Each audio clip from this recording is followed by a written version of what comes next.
एक गांव में एक लालची औरत अपने पति के साथ रहती थी। उसका एक बेटा था जिसका नाम बाबूलाल था। वह कोई काम धाम नहीं करता था, बस पूरा दिन गांव में इधर उधर मंडराता रहता था। एक बार अगर और मुझे राम प्यारी बोले ना तो एक लगाऊंगी। अरे सुमन, तुम गुस्सा क्यों होती हो? तुम मुझे बहुत अच्छी लगती हो। मैं तुमसे शादी करना चाहता हूँ। मुझसे शादी के सपने छोड़ और निकल यहाँ से। तभी बाबूलाल का दोस्त वहाँ से गुजर रहा होता है। ये सुमन तुमसे क्या कह रही थी? कुछ नहीं भाई, अपने प्यार का इजहार कर रही थी। बाबू भाई, मेरी बात मानो तो तुम इससे दूर ही रहा करो। गांव वाले बोलते हैं इस सुमन के ऊपर चुड़ैल का साया है। ये रात को अकेले वीराने में घूमती है। कुछ लोगों ने तो इसके उल्टे पैर तक देखे हैं। चल बेवकूफ, तेरा दिमाग खराब हो गया है जो इतनी सुंदर लड़की को चुड़ैल बोल रहा है। सुमन कोई चुड़ैल वुड़ैल नहीं है। मैं तो इसी से शादी करूंगा। अब मेरी शादी की उम्र हो गई है। मेरी किसी सुंदर सी लड़की से शादी करवा दो ना। तेरी उम्र के सारे लड़के कुछ ना कुछ काम कर रहे हैं और एक तू है, पूरा दिन घूमता रहता है और मुफ्त की रोटियां तोड़ता रहता है। भला तुझ जैसे लड़के को कोई अपनी लड़की क्यों देगा? पहले कोई काम धाम करके कुछ पैसे वैसे कमा के दिखाओ, फिर शादी के सपने देखना। चल भाग यहाँ से। अजी, हमारे पास इतनी धन दौलत है, क्या आप ये सब अपने साथ ऊपर लेके जाओगे? भला मेरे बेटे को कमाने की क्या जरूरत है?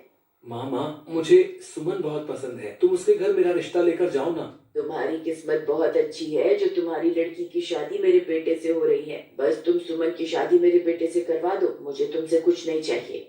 अगले दिन सुमन और बाबूलाल की शादी हो जाती है। रात होने पर बाबूलाल और सुमन अपने कमरे में सो रहे होते हैं। तभी सुमन उठती है और जंगल की ओर चल पड़ती है। फिर चीमा सुमन का पीछा करने लगता है। तभी चलते चलते सुमन के पैर उल्टे हो जाते हैं। सुमन चुड़ैल में बदल जाती है और गुफा के अंदर घुस जाती है। ऐ हैवानों के देवता, मैं आपको 9 बलि चढ़ा चुकी हूँ। बस एक बलि और चढ़ाते ही मैं सर्वशक्तिमान बन जाऊंगी। सारी बात बाबूलाल को जाकर बतानी होगी। फिर वह सीधा भागता हुआ बाबूलाल के घर जाता है।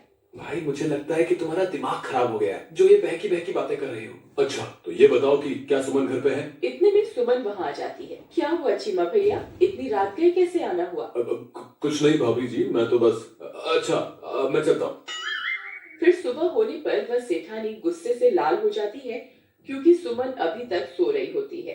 ए बहू रानी, घर का काम कौन करेगा? चल जल्दी उठ। सुमन की नींद खुल जाती है और वह गुस्से से लाल हो जाती है। ए बुढ़िया, क्यों शोर मचा रही है सुबह सुबह? अरे तैया, इसकी हिम्मत तो देखो। चुपचाप घर का ये सारा काम निपटा दे। मैं कोई काम वाम नहीं करने वाली, जो करना है कर लो। तेरी इतनी हिम्मत मुझे मना करेगी? रुक, तुझे अभी बताती हूँ। बाबू बाबू, ओ बाबू, देख तेरी बीवी मेरे साथ क्या सलूक कर रही है। जल्दी आ, मुझे इससे बचा ले। ए सुमन, अभी के अभी मेरी माँ को छोड़ दे।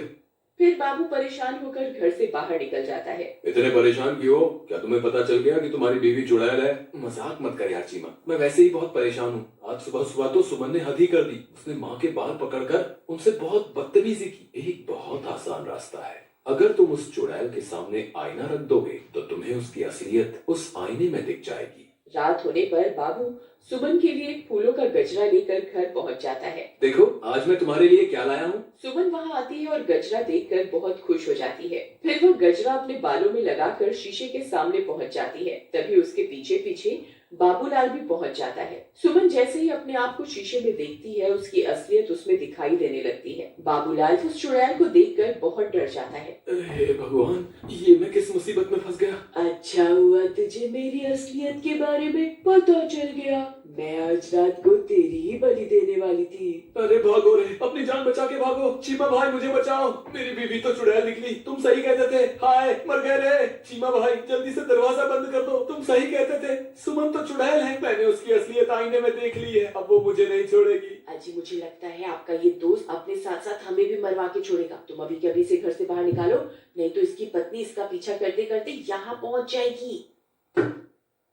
बाबू भाई, मेरे घर में छोटे छोटे बच्चे भी हैं। अगर ये चुड़ैल इस घर में घुस गई तो हमारे साथ हमारे बच्चों को भी नहीं छोड़ेगी। लेकिन मैं किसी को जानता हूँ जिसके सामने ये चुड़ैल पल भर के लिए भी नहीं टिक पाएगी। तभी चीमा भागकर घर में बने मंदिर की ओर जाता है। हे महाबली हनुमान, हम आपके बिना इस चुड़ैल का सामना नहीं कर सकते। आज फिर से एक बार बुराई को हराने के लिए हमें आपकी जरूरत है। कृपा करके हमारे साथ चलिए महाबली। चलो भाई, अब इस चुड़ैल को सबक सिखाने का वक्त आ गया है। अरे वाह वाह, हम 2 नहीं है चुड़ैल, हम 3 हैं। बोलो महाबली हनुमान की जय, सियापति रामचंद्र भगवान की जय, पवन सुत हनुमान की जय। अरे अरे, मर गई रे।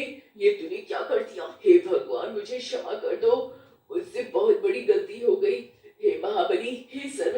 भगवान मुझे क्षमा कर दो, मैं आज के बाद किसी व्यक्ति को नहीं सताऊंगी। फिर कुछ ही पलों में वह चुड़ैल जलकर खाक हो जाती है और एक बार फिर बुराई पर हमेशा की तरह अच्छाई की जीत होती है।